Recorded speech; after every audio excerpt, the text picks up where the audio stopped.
Lagi semua? Oke. Coba, ibu ada suara ibu? Ibu ngantuk, bapak? Baik, monggo pak. Tadi siapa lagi tadi? Bapak ini? Oh di depan semua, belakang ya? 1, 2, 3, 4 paling belakang. Oh ini saya ini sebenarnya. 4 ini. Oke, monggo pak sebutkan nama.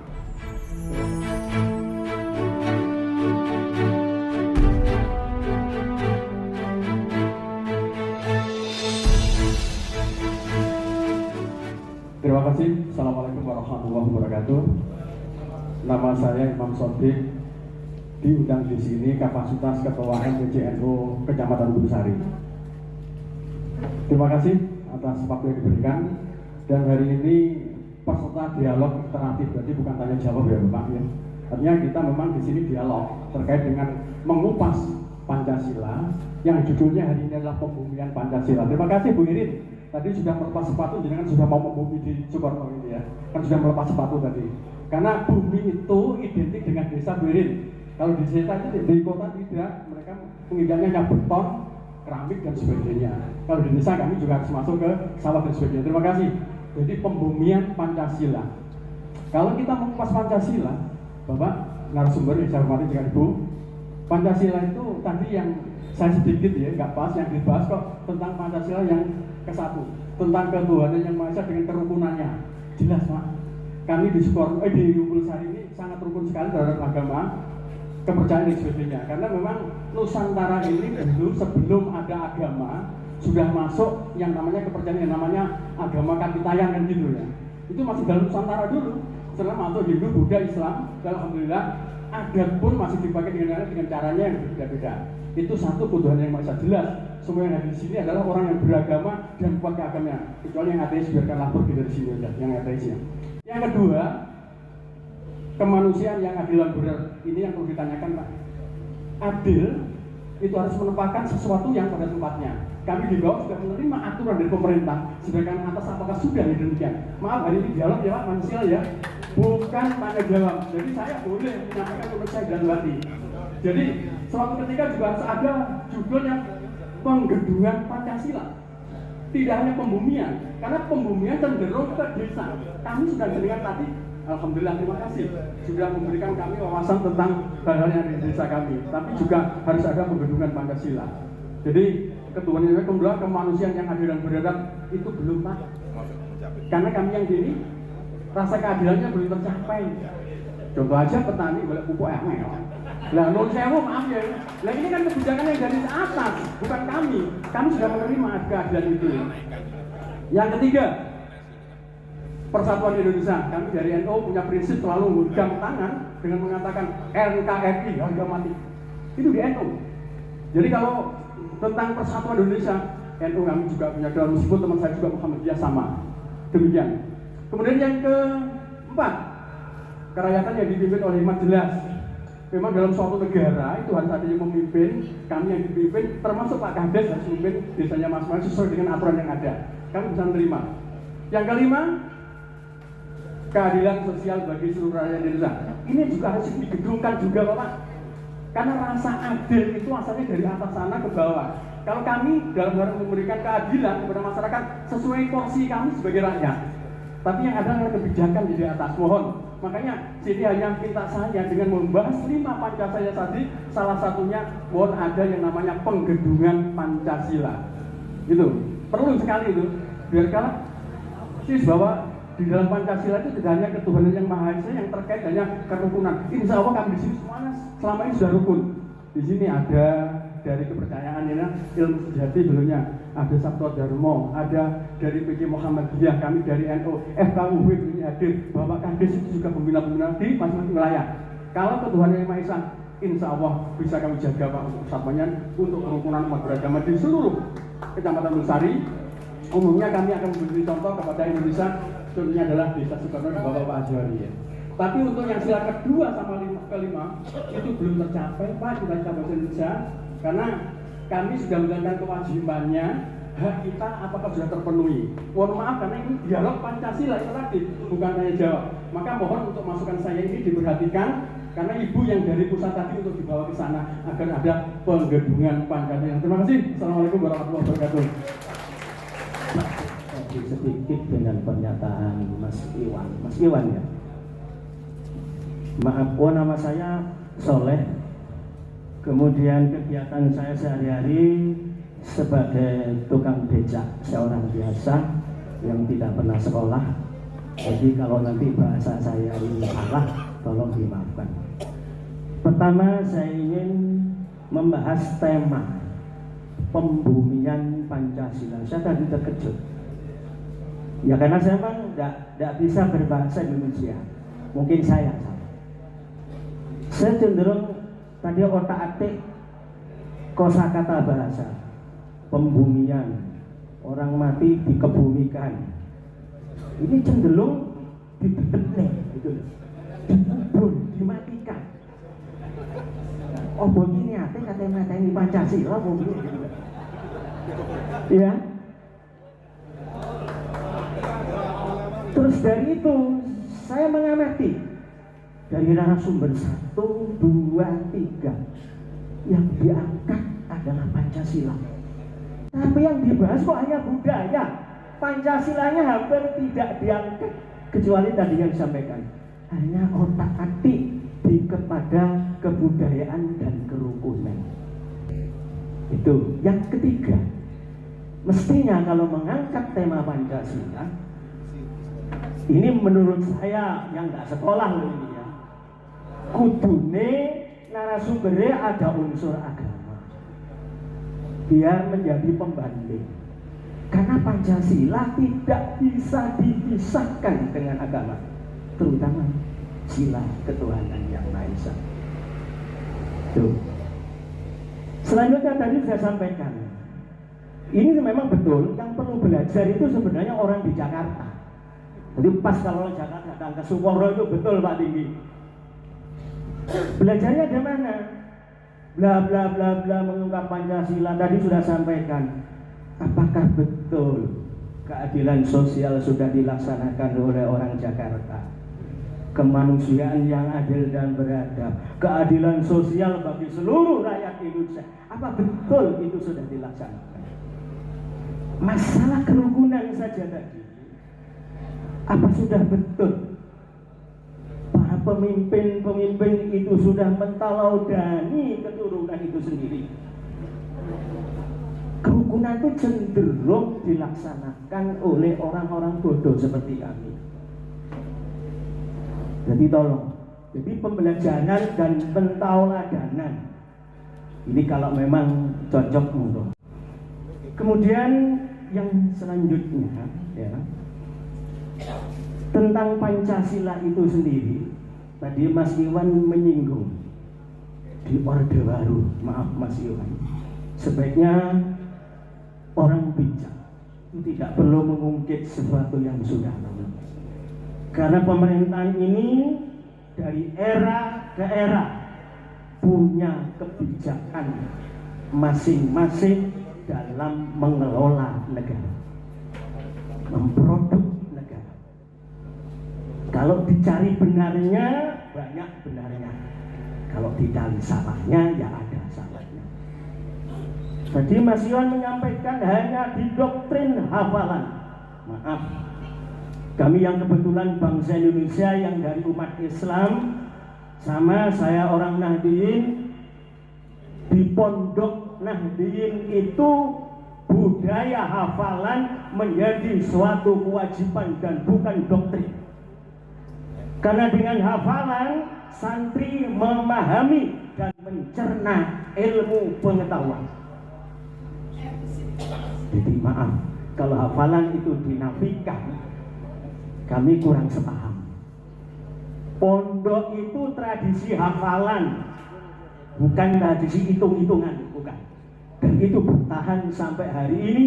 Imam-imam besar, ulama-ulama besar menciptakan kitab-kitab itu karena hafalan. Dan bangsa Indonesia dengan hafalan Pancasila yang dulu dikenal dengan P4 itu realitanya lebih Pancasilais dulu daripada sekarang. Tuh, ya. Kemudian, ya namanya dialog, saya nggak tanya. Jadi oleh karena itu, tolong apabila panjenengan jadi narasumber di daerah lain, jangan pernah mengungkap itu. Ini tolong, kalau mau enggak ya nggak apa-apa, hanya permintaan saya. Sementara itu, terima kasih sebenarnya banyak, tapi nanti enggak waktunya ini. Terima kasih, kurang lebihnya mohon maaf. Wassalamualaikum warahmatullahi wabarakatuh. Nama saya Ahmad Suryono dan saya termasuk anggota BPD Desa Sukerno Sini. Para moderator yang terhormat dan narasumber yang saya hormati, sedikit saja yang saya sampaikan. Kami sebagai bagian dari masyarakat Indonesia akhir-akhir ini merasa prihatin, ya.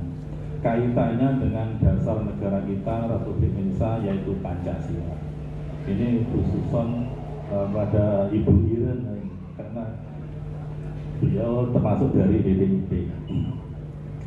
Dari sejak lahirnya Pancasila itu sampai sekarang tetap tidak tergoyahkan. Bahkan setiap 1 Juni kita peringati sebagai Hari Kesaktian Pancasila. Akhir-akhir ini ada isu yang sangat menghebohkan, seperti yang pernah disampaikan oleh dari lembaga BPIP, bahwasanya Pancasila diusulkan untuk diperas menjadi Trisila dan bisa diringkas lagi menjadi Ekasila. Yang menjadi pertanyaan, bagaimana mungkin, ya, bagaimana ini bisa terjadi, padahal semua rakyat Indonesia sudah tahu dan sudah menjadi dasar dan dipraktekkan dalam kehidupan sehari-hari. Terima kasih. Saya akhiri. Wassalamualaikum warahmatullahi wabarakatuh.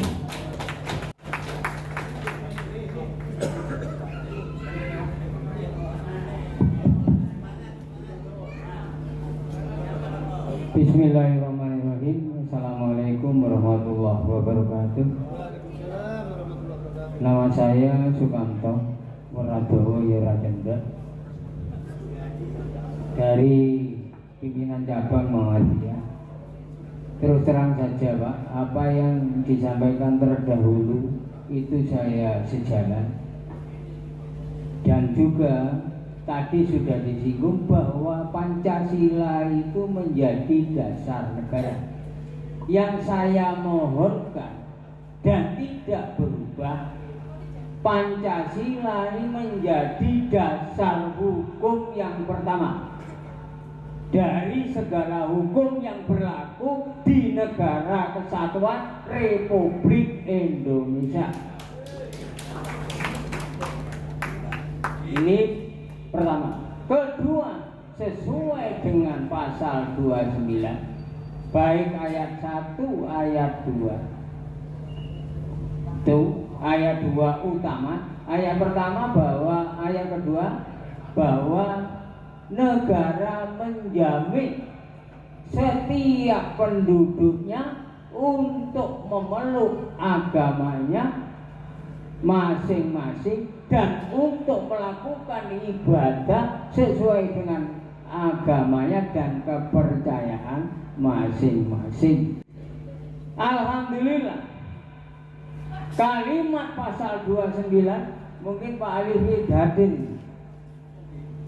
Pak Intan, ya, kalau tidak hadir, dan itu sudah saya buktikan baik dari pengadilan agama maupun pengadilan negeri Jember. Alhamdulillah itu bisa menang. Alhamdulillah, kami adalah orang Islam, dasar saya adalah Pancasila. Nah ini yang berkaitan dengan PP 10 dan PP 45, alhamdulillah saya menang. Baik melawan Pak Basuki Sudirman Jawa Timur maupun musuh Pak Jalal, alhamdulillah saya menang di sana mengangkat pengacara 8. Sekian saja. Assalamualaikum warahmatullahi wabarakatuh. Assalamualaikum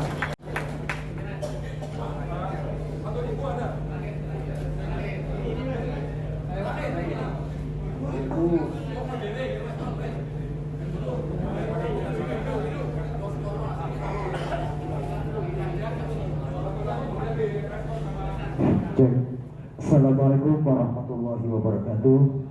Om Swastiastu, salam sejahtera bagi kita semua. Kami dari penyuluh di KUA Kecamatan Umbul Sari,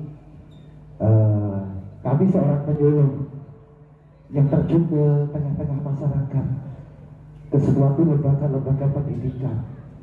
Bahkan apa yang kami temukan di lapangan adalah bagaimana jiwa patriotisme yang ada pada pelajar. Sebisa terjadi yang namanya tawuran antar pelajar. Ini kayaknya perlu penanganan khusus dari pusat. Bagaimana kenakalan remaja, kemudian tawuran, kemudian hal-hal yang sifatnya bertentangan dengan norma yang ada pada Pancasila. Jadi Pancasila itu seolah-olah tidak mendarah daging, sehingga kata pembulian mungkin yang saya katakan yang disampaikan oleh narasumber, yang dimaksudnya adalah melebur menjadi satu. Bagaimana pelajar dan generasi muda itu mampu menjadi tolak ukur bagi generasi-generasi sebelumnya, sehingga kelangsungan daripada berbangsa dan bernegara ini akan mampu dikawal dengan jauh lebih baik daripada sebelumnya. Terima kasih. Assalamualaikum warahmatullahi wabarakatuh. Om Swastiastu, salam sejahtera bagi kita semua. Dari sayap kiri atau dari sayap kanan sebelah narasumber, apakah ada? Ini sudah.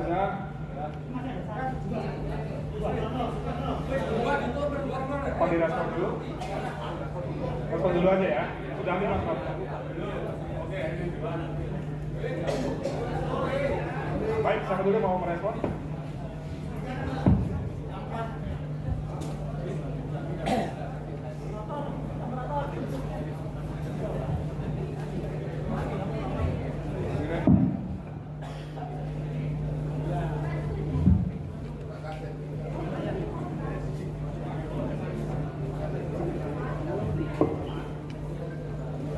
Bapak izin merespon. Ini cocoknya memang yang bertanya tadi di depan, kami yang di sini. Karena luar biasa. Kalau bahasanya Pak polisi itu angkat tangan gitu PPM. Nah kami ini angkat tangan. Luar biasa kecintaan kepada Republik ini. Cuma memang salahnya Pak, harusnya kami 2 hari 2 malam di sini Pak. Nah begitu. Jadi kita bisa dialog dan berdiskusi. Baik, saya tidak tahu, saya tidak mencatat secara rinci tadi, tetapi penggelembungan Pancasila, penggedungan ya. Ada satu pembumian, ada satu penggedungan. Ya, benar Pak. Aku juga merasakan seperti Bapak. Aku baru cerita, dulu saya sebelum di BPIP, saya kepala dinas kebudayaan dan pariwisata di salah satu provinsi. Kemudian saya ikut bidding ke BPIP. Saya dulu nggak pernah tinggal di daerah yang minim. Saya dulu dari Sumatera Utara, kemudian pindah ke Jakarta, pindah ke Sumatera Selatan, dan akhirnya ke Jakarta. Perjalanan pertama saya setelah di BPIP disuruh ke NTT. Ada bapak-bapak yang pernah ke NTT? Belum ya? Nanti suruh Pak Samsul bawa ya Pak ya. Nusa Tenggara Timur, katanya tanah rahim Pancasila. Soekarno pernah merenung di sana. Saya datang ke sana Pak. Sampai ke sana 3 kali pesawat Pak. Delay. Sampai saya ke sana, maaf sekali. Saya mengalami melihat kanan kiri saya banyak sekali yang tandus. Sehingga pulang dari sana, saya menelpon seorang budayawan yang dulu dekat sekali dengan pimpinan. Kemudian saya bilang, maaf Pak, saya bilang begini, Pak Taufik Razak, apa kerja presiden dan menteri selama ini? Saya sampaikan begitu. Saking marahnya anak muda Medan, saya di Palembang, belum pernah saya lihat tanah setandus itu. Dan di situ tempat lahirnya Pancasila katanya. Wow, ironis banget. Kemudian dia ngomong seperti ini, Ren, sudahlah jangan baper. Yang ngomong begitu pada saya. Walaupun perasaan saya, ini nggak bohong, nggak benar ini. Sudah 70 tahun bangsa ini, saya bilang. Dan kemudian ketika saya diletakkan sebagai direktur pembudayaan, barulah saya melihat tadi yang Sabang sampai Merauke. Dubrak, bagaimana aku bisa mengurusi? Itu yang batin saya yang sampai sekarang, ketika saya juga masih merasa salah, dari 74.981 desa di Indonesia, mungkin baru beberapa Pak yang saya singgahi. Padahal saya di gedung kantor kami di istana, Pak. Mengurusi banget, memikirkan banget. Pilihlah, itu yang bisa kita lakukan karena sistem pemerintahannya begini. Kami tetap Pak akan masuk, kita sudah ketemu dengan Pak Hasto, kita sudah ketemu dengan para sekjen-sekjen di partai yang selalu menyampaikan kita ini seperti orang berbual saja di depan masyarakat, cuma bisa berteori, katanya omong tok. Ya, makanya saya setuju dengan Pak Ikhwan yang mengatakan, Ren, kalau kamu mau belajar Pancasila, belajarlah dari orang-orang yang ada di depan saya. Nggak ada tepuk tangan? Selanjutnya, Bapak, terima kasih penggedungan Pancasila. Diksi penggedungan Pancasila itu indah banget, Pak. Saya akan sampaikan. Apakah ada kemanusiaan yang adil dan benar? Itu pertanyaannya sama dengan saya, Pak. Ini PR kita benar-benar. Kemudian, oke.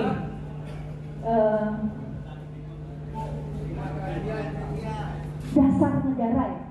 Dasar negara tidak tergoyahkan, Pancasila menjadi dasar hukum.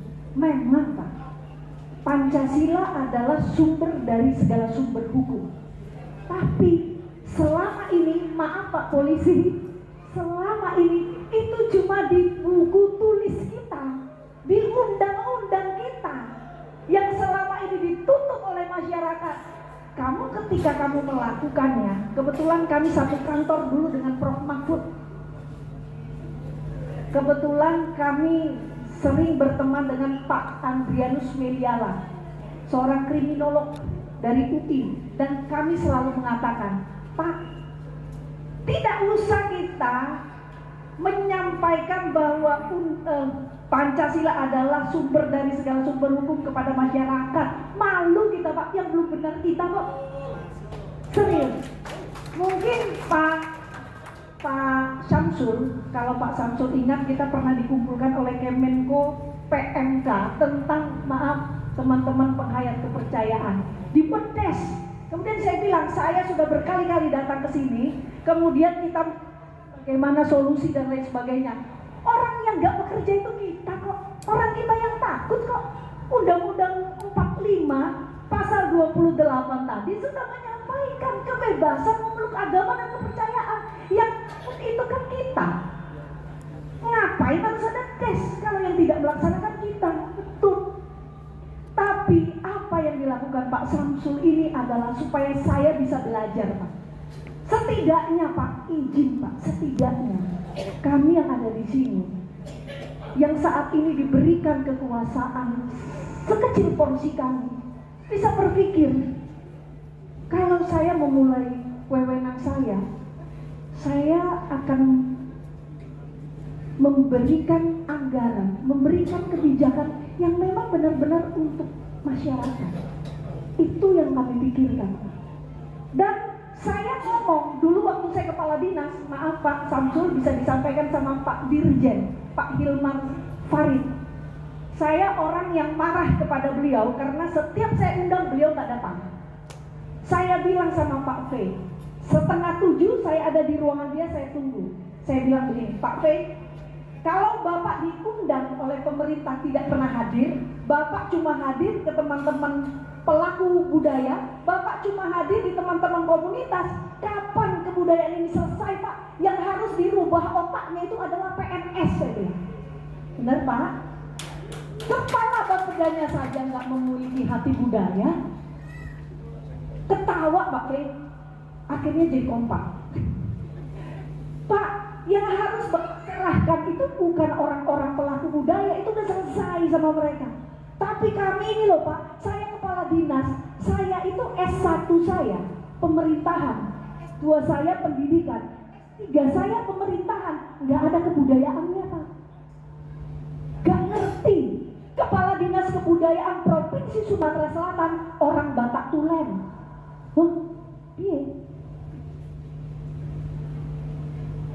Dan ini republik kita Pak yang kita cintai.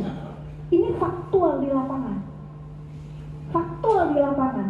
Kamilah pegawai negeri sipil yang harus dicerdaskan tentang budaya. Kamilah, makanya tadi saya sampaikan ke Pak Camat. Pak Camat, tahukah Pak peraturan pemerintah nomor 12 tahun 2022 yang mengamanatkan ideologi Pancasila yang harus menjaganya di daerah adalah Forkopimcam, Forkopimkap, Forkopimda. Itu ada dalam undang-undang. Pemimpin daerah memiliki tanggung jawab, bukan hanya konflik sosial, tetapi ada ideologi di dalamnya. Kemudian mohon izin ini, saya tamatan sekolah tinggi pemerintahan negeri, 4 tahun gratis dibiayai pemerintah. Apakah saya memiliki pengetahuan tentang Pancasila? Gak ada. Cuma hafal 36 butir. Tapi saya tidak mengerti arti Pancasila sebagai ideologi itu nggak ngerti. Saya harus membaca. Ternyata kata Bung Karno, gali, ikro, belajar, membaca gagasan supaya aku ketika aku mau maju, aku tidak meninggalkan akar. Sekarang kawinan maaf hanya dandutan. Padahal Pak Samsul mengupayakan bagaimana ritual dalam perkawinan itu tetap diupayakan. Tapi kita sekarang simpel.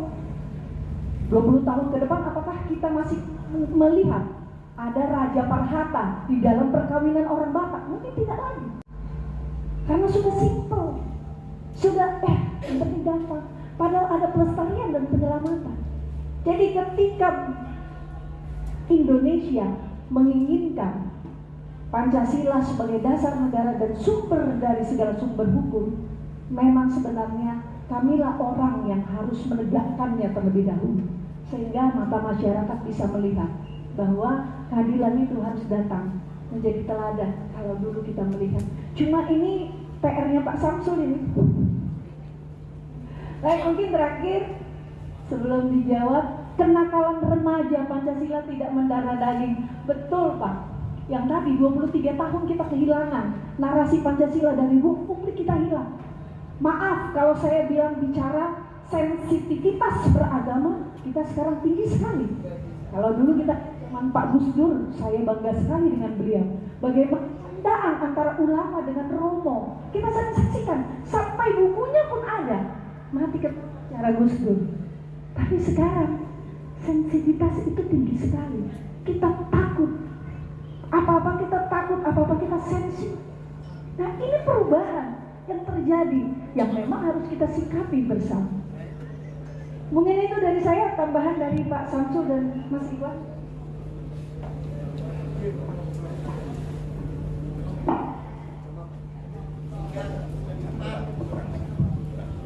Oke, Mas Irwon, saya nggak akan banyak, saya akan fokus pada yang dilontarkan ke saya. Jadi bukan berarti kemudian apa istilahnya saya ingin mengusik masa lalu Pak, tapi kami di kampus itu diajari itu belajar sejarah.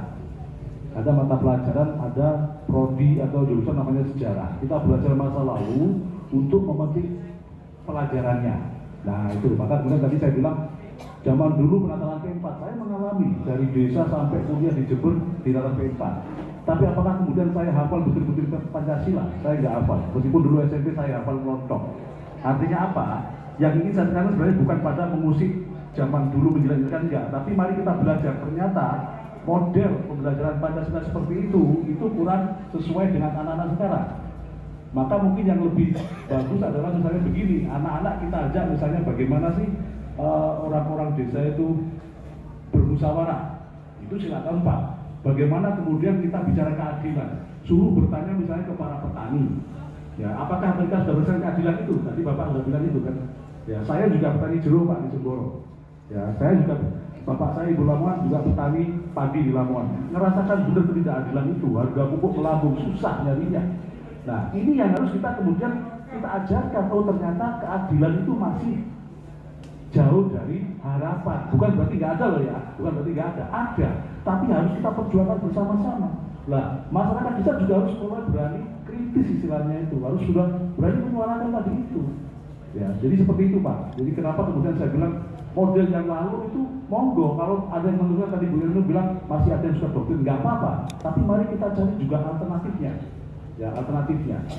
Ya, saya sangat suka misalnya kemudian kalau di Jember Kota, ya, ini saya mengapresiasi para polisi ya. Di Jember Kota itu banyak kerumunan-kerumunan kalau sekolah itu sekarang. Nah, untungnya itu ada polisi-polisi yang baik hati, ya, menyeberangkan anak-anak sekolah, kemudian menyeberangkan orang tua. Ini juga perilaku yang Pancasila. Setidaknya kemudian ini bisa kemudian menjadi pandangan yang lain bahwa polisi juga banyak baiknya. Nah, kayak gini ini yang harus kita selalu ajarkan. Bagaimana misalnya bapak-bapak tentara membantu kerja bakti, ini juga Pancasila. Jadi Pancasila bukan hanya hafalannya saja gitu loh. Lakunya nih kata orang Jawa itu kan laku. Ya, laku. Kemudian agomo ageming aji, bahwa kemudian pemahaman kita tentang agama, pemahaman kita tentang ideologi pada akhirnya akan diuji dengan perilaku sehari-hari kita. Itu Pak. Terus kemudian dalam konteks hafalan santri, ya Pak, saya setuju. Saya juga dulu sering ngeluyur ke pondok pesantren Pak, meskipun saya itu basicnya bukan keluarga NU, saya itu keluarga Muhammadiyah di Lamongan. Tapi Pak D saya Sabto Darmo, mertua saya pengurus takmir Masjid NU di Babatan, Sidomekar, Semboro. Ya, jadi saya tahu persis. Saya ngeluyur ke pondoknya yang Tempurjo, saya ngeluyur ke pondok Asem Bagus yang Safiyah Salafiyah itu. Saya diskusi dengan pengasuh pondok pesantren Python, Turun Jadid Pak. Maksud saya begini, jadi hafalan itu memang saya bicaranya dalam hal Pancasila pada masa lalu itu kita dipaksa menghafalkan itu, sehingga kemudian katanya Mbak Ira tadi kita nggak tahu maksudnya. Nah, kalau di pondok kan hafalan tapi sekaligus tahu maksudnya kan gitu kan, itu Pak. Ya kan? Saya mengapresiasi, ya, saya mengapresiasi sekali bahwa masih ada kan tradisi-tradisi membaca kitab kuning, ya, nggak tahu salah istilahnya apa itu yang duduk melingkar itu Pak. Itu juga bagian dari nilai Pancasila dalam hal religiusitas, dalam hal kemudian keadilan, berbagi peran di situ. Ya kan?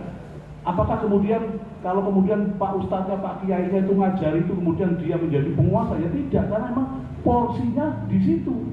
Itu juga sudah bagian dari keadilan. Nah, persoalan kemudian banyak keadilan yang itu belum tercapai dalam hal pertanian, ekonomi. Di makalah saya Pak, bukan di yang PowerPoint, di makalah saya sudah saya tulis itu. Memang sekarang ini kita kering atau kurang yang namanya tulodo, teladan. Ya.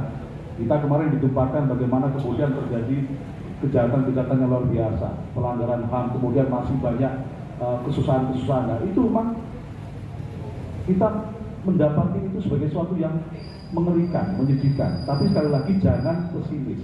Mari kemudian kita bersama-sama mendorong.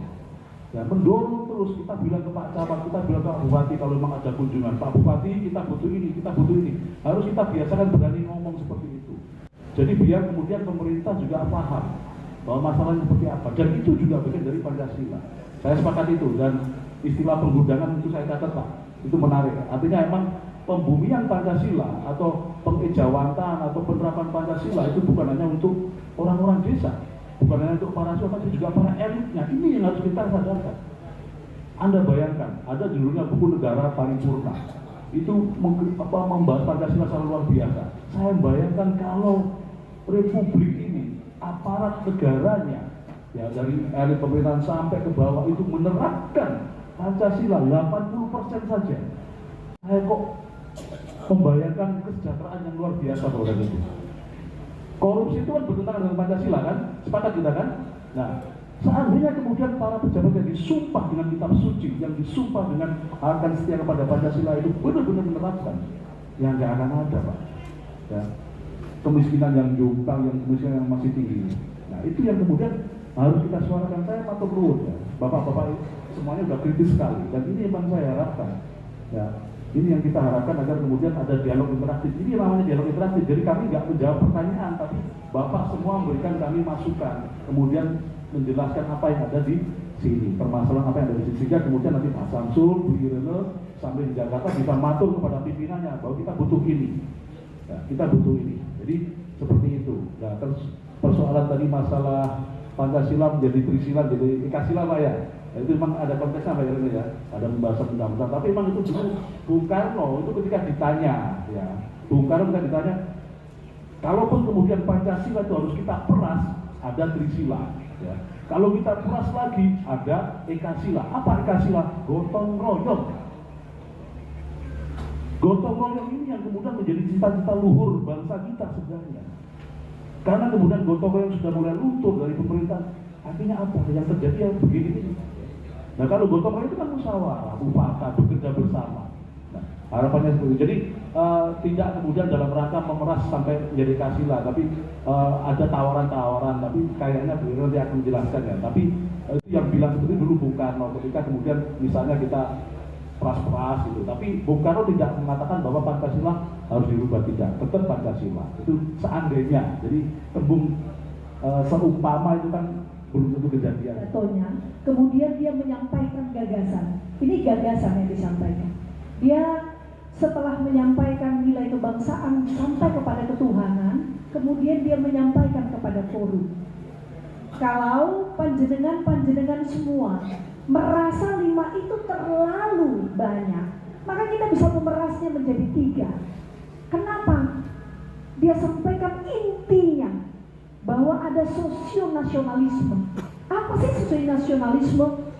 Yang pertama dia menyebutkan sila kebangsaan. Kenapa? Kalau Indonesia ini mau dibentuk menjadi merdeka, maka dasarnya adalah persatuan kebangsaan. Karena kita berbeda, ada suku-suku yang berbeda. Kita harus bersatu karena Pancasila dulu atau kemerdekaan dulu memang memiliki histori sejarah imperialisme atau keinginan untuk merdeka. Itulah sebabnya maka dia menyampaikan gagasannya sosionasionalisme. Yang di sana merupakan gabungan daripada sila kedua dan juga sila ketiga. Kemudian dia menyebutkan yang kedua adalah sosiodemokratis. Dia mengatakan ketika kita sudah bersatu, maka kita bisa mengurusi negara kita dengan musyawarah mufakat. Dan yang ketiga adalah ketuhanan. Tetapi katanya kalau 3 ini pun masih terlalu banyak menurut kita, maka saya akan peras menjadi 1. Yang saya sebut namanya adalah Ekasila. Kenapa saya ambil roh, saya ambil jiwa daripada Indonesia, bahwa jiwa Indonesia adalah gotong royong, banting tulang bersama, peras keringat bersama, tidak menyampaikan, bertanya ketika gotong royong itu, agamamu agama apa? Bangsamu bangsa apa? Tidak. Nampak salahnya BPIP adalah yang pertama manusianya melalui guru penggerak. Untuk Jember ini jumlah guru penggeraknya saya mohon bisa lebih ditingkatkan lagi sehingga bisa dipraktekkan dari hasil pelatihan-pelatihan oleh guru penggerak, sehingga guru penggerak bisa mengimplementasikan hasil mereka mengikuti pelatihan yang diselenggarakan oleh Kemdikbudristek. Perlu kami sampaikan selanjutnya berkaitan dengan profil pelajar Pancasila. Ini ada 5 Bapak Ibu. Mohon izin karena ini harus disampaikan harus sama persis, nggak boleh berbeda. Nah ini yang nomor 1, beriman bertakwa kepada Tuhan Yang Maha Esa dan berakhlak mulia. Tadi sudah disampaikan oleh Bapak Ibu menanggapi dari hasil paparan kami. Yang pertama, akhlak beragama, akhlak pribadi, akhlak kepada manusia, akhlak kepada alam, akhlak bernegara. Jadi anak didik kedepannya dibuka ruang luas-luasnya dengan pendampingan guru yang sudah terlatih melalui guru penggerak. Nah ini dari 5 profil pelajar Pancasila ini dapat terwujud. Yang kedua yaitu kebinekaan global. Nah ini sangat jelas mendorong siswa didik di satuan pendidikan. Nah ini kiranya mendorong siswa-siswanya yaitu mengenal dan menghargai budaya. Tadi Bapak Ibu, Bapak-Bapak menyampaikan ini kok lebih ke kebudayaan. Justru dengan kebudayaan Bapak Ibu, kami bisa masuk ke semua lini. Gitu. Dan yang selanjutnya, keduanya kemampuan mengkomunikasi interkultural dan juga berinteraksi dengan sesama. Yang ketiga, refleksi dan tanggung jawab terhadap pengalaman kebinekaan. Nah ini keberagaman ditanamkan kepada siswa didik untuk kedepannya melalui berkebinekaan global. Sangat dibatasi 2 orang saja karena panitia hanya mengizinkan 15 menit dan sekarang untuk sesi kedua. Baik, terima kasih. Terima kasih. Assalamualaikum warahmatullahi wabarakatuh. Satu. Oh, sampai sini Pak, nanti satu ya.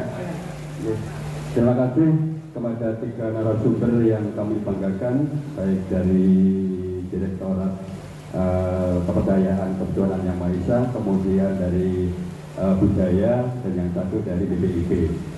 Kami di sini tidak mengharapkan apa-apa.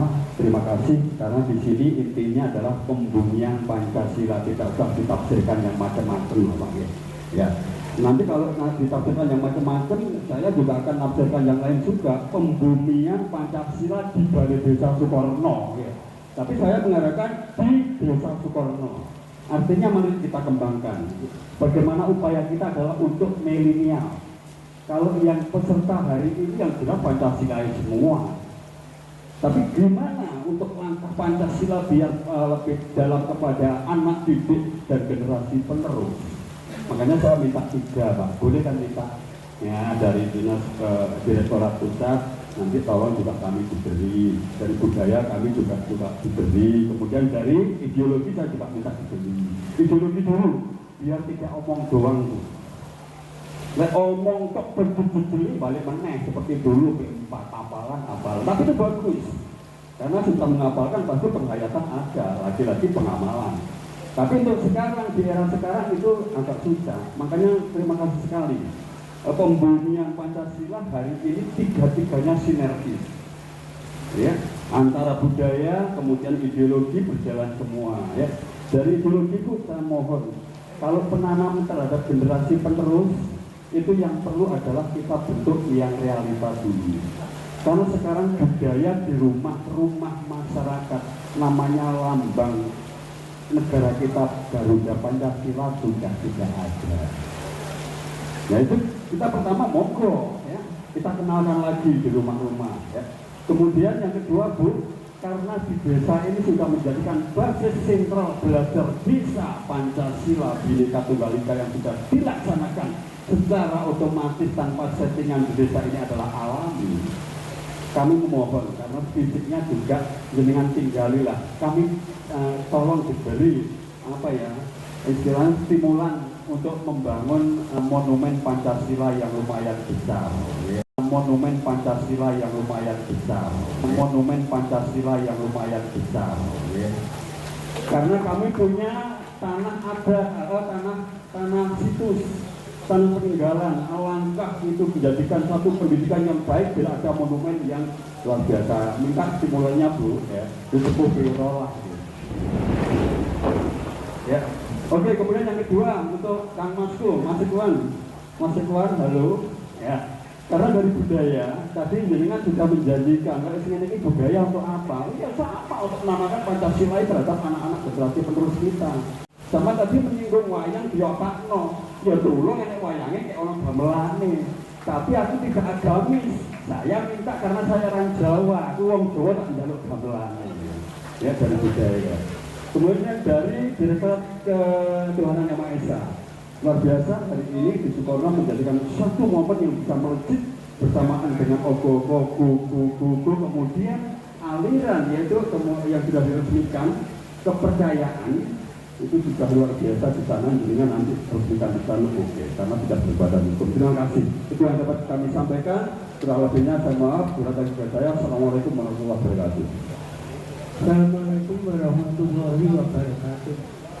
Saya Ketua FKUP Kecamatan Boyolali, juga pengurus organisasi sosial Kapolres.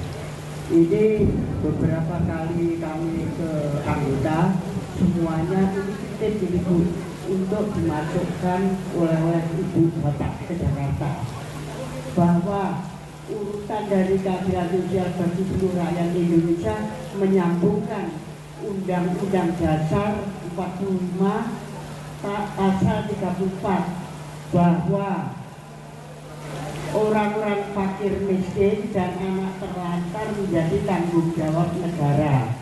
Nah, ini mengusulkan supaya fakir miskin, anak-anak terlantar, dan anak-anak yatim menjadi tanggung jawab negara. Ini saya sudah pernah menghadap Ketua MPR di Jakarta. Pada waktu Ketua MPR yang lalu, kami akan diberi kabar kalau sidang untuk didatangkan ke Jakarta, saya siap. Setelah itu tidak ada jawaban yang positif, maka melalui Ibu saya yakin nanti bisa disampaikan oleh untuk Ibu di Jakarta. Terima kasih. Assalamualaikum warahmatullahi wabarakatuh.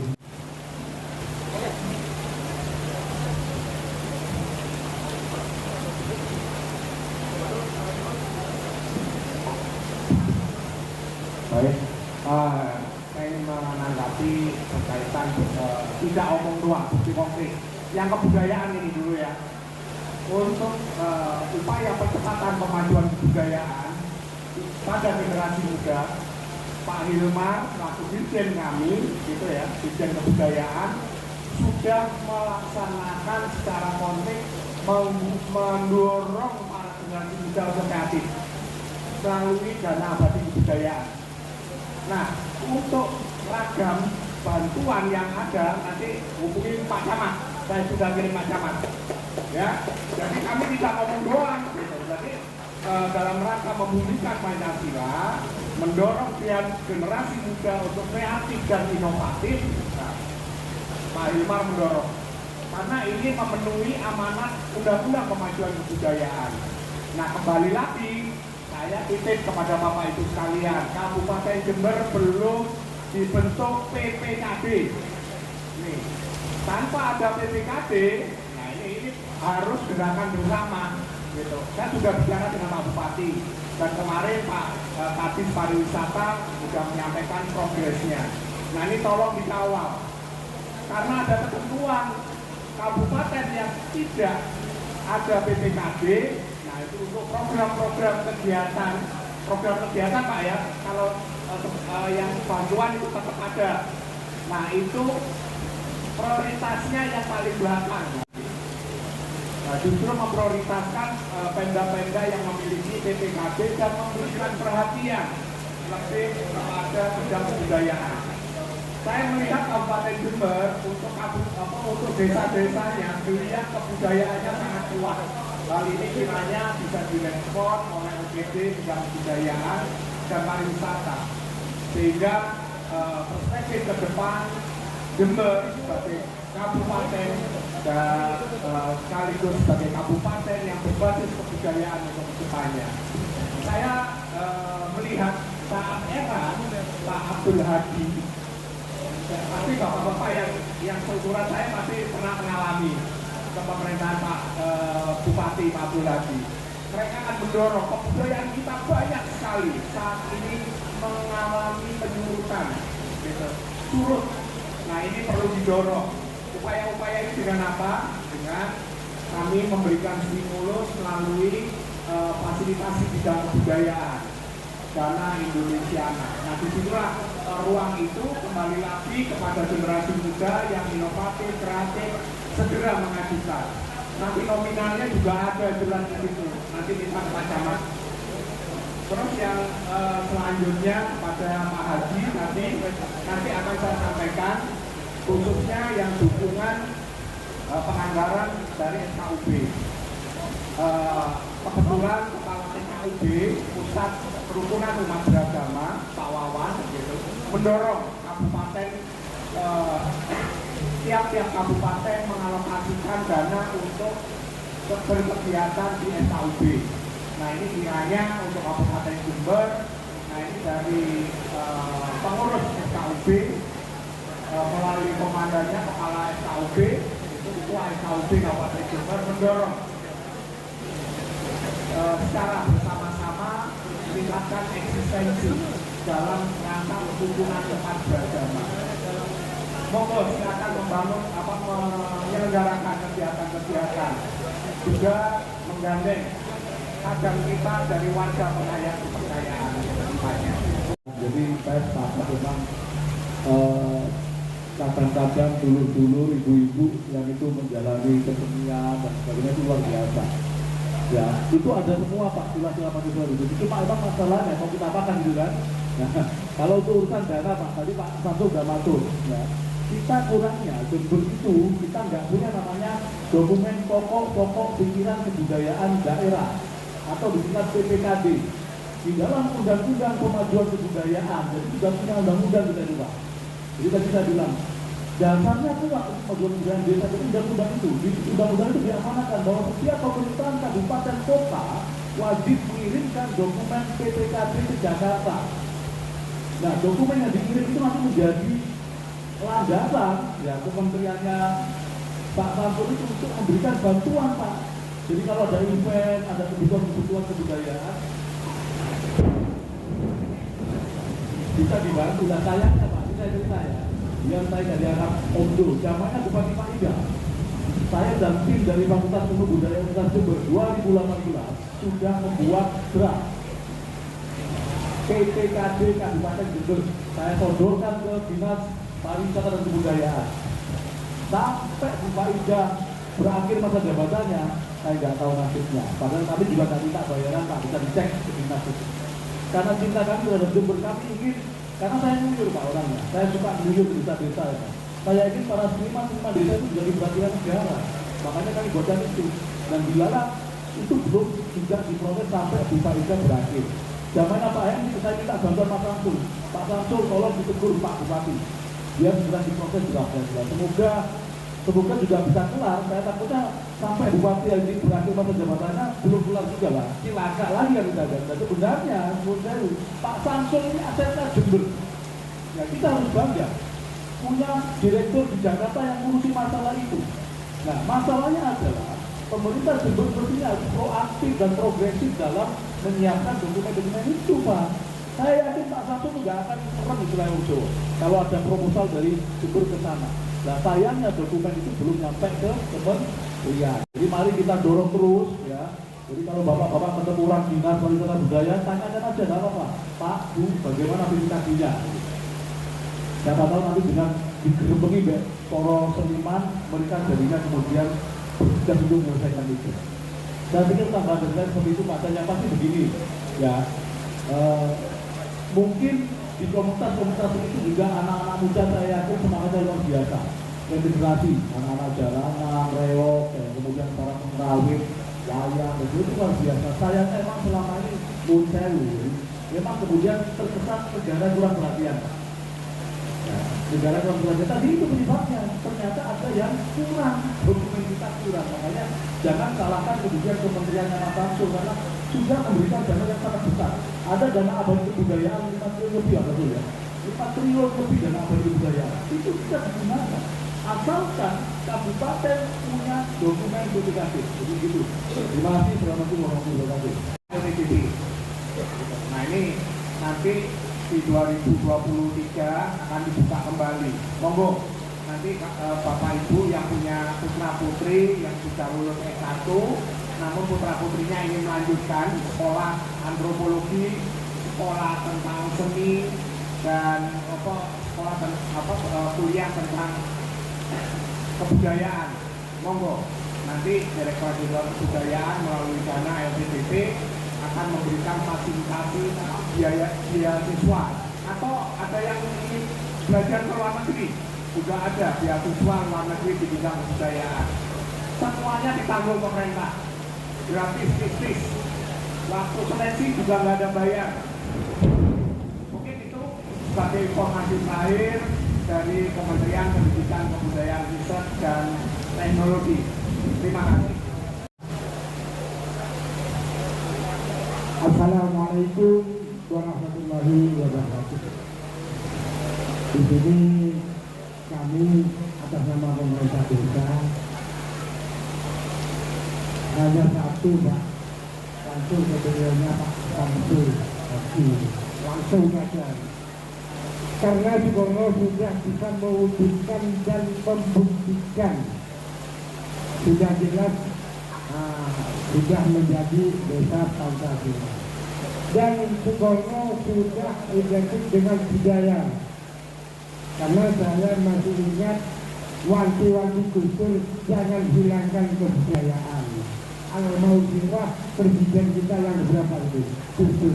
Memang saya dikenal di Sukorno ini Bapak Bangsa. Bapak Bangsa, ya juga Bapak Pembangunan, ya juga Bapak Gotong Royong. Saya tidak berkelebihan menyampaikan ini. Hanya satu Pak pertanyaan saya. Kalau sudah terbukti seperti ini, kapan Pak Samsul bisa membuktikan balai desa ini, pendopo ini ada gamelan? Biar lebih kelihatan. Mohon maaf Pak Bapak, karena tugas beliau. Oke, saya tugasnya meminta. Lewong desa nekan jaluk, ya satu tambahan aset.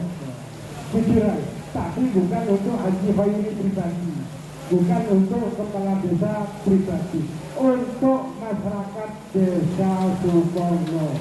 Terima kasih. Wassalamualaikum warahmatullahi wabarakatuh. Baik, terima kasih Pak. Nah, Bapak Ibu, itu waktu juga ya mengundang ini semua. Tentu banyak hal-hal yang menarik yang bernilai ya, yang Bapak Ibu tangkap, dan mungkin juga hal-hal yang bernilai yang bermanfaat juga, yang punya makna baik ya, yang diserap juga oleh tiga generasi di hadapan Bapak Ibu. Nanti dari sini harapannya kita semakin berpancasila gitu. Data saya mengidangi ujian interaktif ini, dialog interaktif yang formal kita akhiri. Cuma Bapak Ibu diperkenankan untuk juga jika ingin memberikan diskusi secara informal. Akhir kata, wassalamualaikum warahmatullahi wabarakatuh. Terima kasih atas waktu Bapak Ibu.